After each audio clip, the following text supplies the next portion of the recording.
know you've been out. Is this what you're looking for? Eventually, you'll come to accept the idea of being here. Annie, whatever you're thinking about doing, please don't do it. Annie, for God's...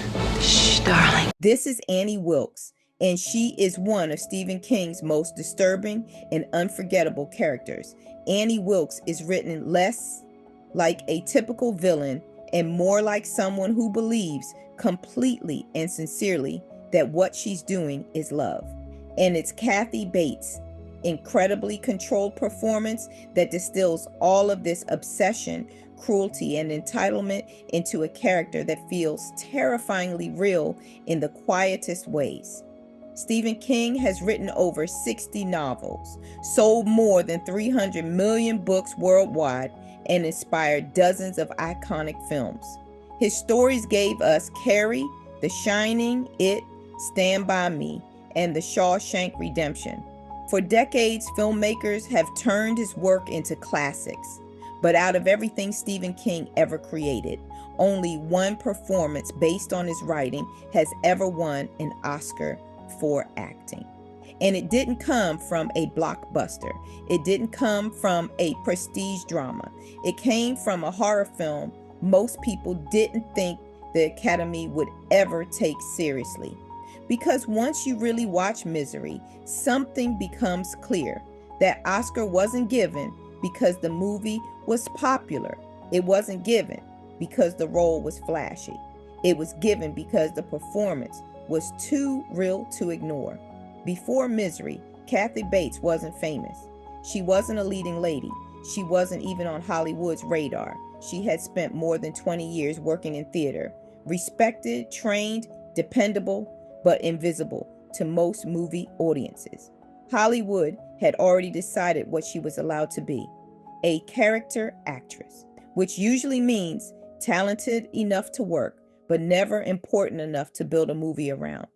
And then Misery arrived. What most people don't know is that Kathy Bates almost said no to the role. I read the book, and in fact, I remember being in St. Louis and us having a phone call. I don't know if you remember this, but I was doing something else, and I'm kind of a literal-minded person. And I remember saying, I don't know if it was about the guy rolling over the guy with the lawnmower. Remember that? Yes. I was crushed because you took that out. Yeah. She didn't see herself as scary. She didn't see herself as threatening. She didn't believe an audience would accept her in a role like that. And that hesitation is exactly why the performance works, because Annie Wilkes doesn't look dangerous. She doesn't sound dangerous. She doesn't feel like a villain. At first, she feels safe. She smiles. She speaks softly. She takes care of him. If anything, she feels comforting. But something is off. Her excitement lingers just a little too long. Her kindness feels intense in a way that's hard to explain. Her smile doesn't fully turn off. Kathy Bates understood something most horror performances miss. Real danger doesn't announce itself. It doesn't shout. It doesn't rush. It makes you feel safe first. Most actors would have played Annie loud or unhinged. Kathy Bates does the opposite. She plays her calm. There's a moment early in the film where Annie is upset, not angry, just upset. And instead of yelling, instead of exploding, she goes quiet. No music, no warning, just silence. And in that silence, the movie changes because you realize Annie isn't losing control. She has it. And that's far more frightening. What separates this performance from almost every other villain in film is that Annie truly believes she's doing the right thing. In her mind, she isn't hurting him. She's protecting him, saving him from a world that doesn't appreciate his work the way she does. Every rule she creates, every boundary she enforces, every punishment she justifies, it all comes from what she believes is love. And Kathy Bates never plays it like a joke. She never lets the audience relax by turning Annie into a caricature. She was always reaching for something she couldn't have. She wanted to be a hero, totally misguided, of course. but she wanted to nurture people, take care of people, be worshipped, and just became totally obsessed with this guy. And I gotta tell you, I have that side to me. I certainly know what that feels like. She commits completely. That shift is instant. 1 second she's gentle, nervous, almost apologetic. The next, something in her face hardens, and you realize you're not dealing with the same person anymore. Most actors would build up to that moment. Kathy Bates just flips the switch. And the unsettling part is how effortless it feels. Rob Reiner, Misery.